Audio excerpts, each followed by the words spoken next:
झील किनारे राजा वीर अपनी पुत्री के साथ बैठे होते हैं, जबकि राजकुमारी वेदिका पानी में पैर डाले पानी से खेल रही होती है। अरे राजकुमारी, अरे बस करिए, चलिए बस। और कितना पानी में खेलिएगा? चलिए बाहर आ जाइए, आ जाइए, आ जाइए। ओहो पिताजी, बस थोड़ी देर और। आपको तो पता है मुझे पानी में खेलना कितना पसंद है। अरे वो देखिए, वो मछली कितनी सुंदर है। आह!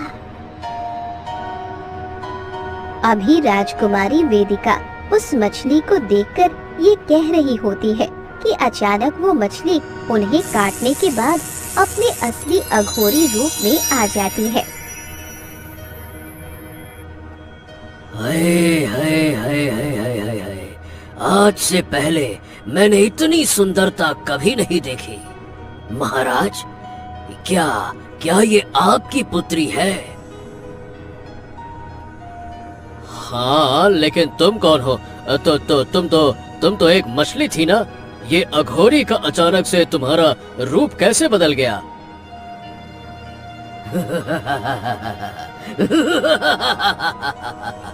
ये रूप बदलना अघोरी त्रिकाल के बाएं हाथ का खेल है।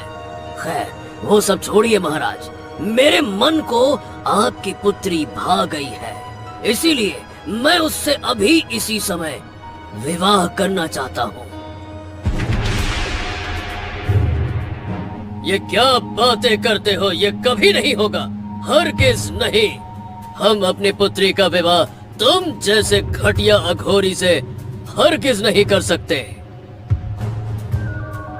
अच्छा, अगर आप अपनी पुत्री का विवाह हमसे नहीं करेंगे तो मैं इसे किसी और से विवाह करने लायक भी नहीं छोड़ूंगा। इसीलिए मैं इसे श्राप देता हूँ कि आज इसी समय ये सोने की मूरत में बदल जाएगी।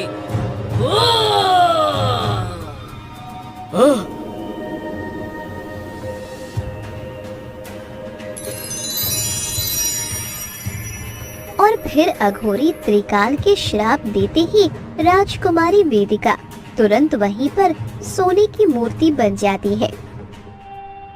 और ये देख राजा रोते हुए त्रिकाल अघोरी के सामने गिड़गिड़ाते हुए कहते हैं, अरे नहीं नहीं नहीं नहीं नहीं। अघोरी, अघोरी, तुम मेरी पुत्री को पहले जैसा कर दो, इसे ठीक कर दो, अपना श्राप वापस ले लो। अरे चाहे तो हमें मूर्त बना दो, मगर हमारी पुत्री को ठीक कर दो, ठीक कर दो, ठीक कर दो, उसे ठीक कर दो।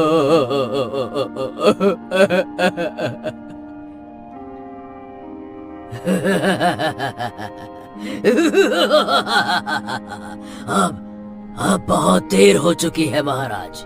वैसे भी बहुत गुरूर से आपने कहा था ना कि इसका विवाह आप मुझसे नहीं करेंगे। खैर, अब जो 3 सवाल की पहेली को सुलझाएगा वही राजकुमारी वेदिका को इस श्राप से आजाद कर सकेगा, वही आजाद कर सकेगा।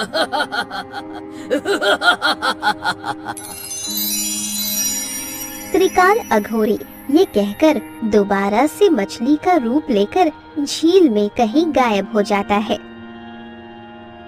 जबकि राजा अपनी पुत्री को सोने की मूरत बना देख रोते हैं। और फिर मंत्री जी से कहते हैं, मंत्री जी, सारे राज्य में ऐलान करवा दीजिए कि जो भी मेरी पुत्री को बचाने के लिए 3 पहेलियों को हल करेगा, इनाम में हम उसे राज्य का राजा बना देंगे। जी महाराज, मैं अभी जाता हूँ। ठीक है। और फिर मंत्री जी ये कहकर राज्य में जाते हैं और ये ऐलान करते हैं, सुनो सुनो सुनो, महाराज ने ये ऐलान करवाया है कि जो भी 3 पहेलियों को हल करके उनकी पुत्री राजकुमारी देविका को उनके श्राप से आजाद करेगा तो इनाम में महाराज उसे इस राज्य का राजा बना देंगे।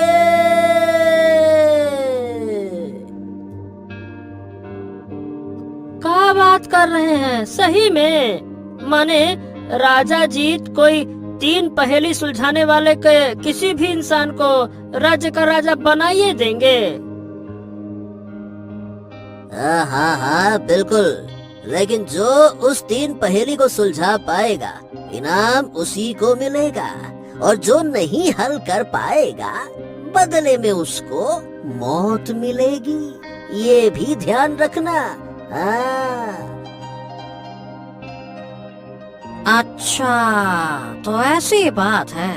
तो ठीक है, वैसे मेरे ख्याल से इतनी कोई कठिन परीक्षा नहीं होगी, इसीलिए हम अभी महाराज के पास जाते हैं।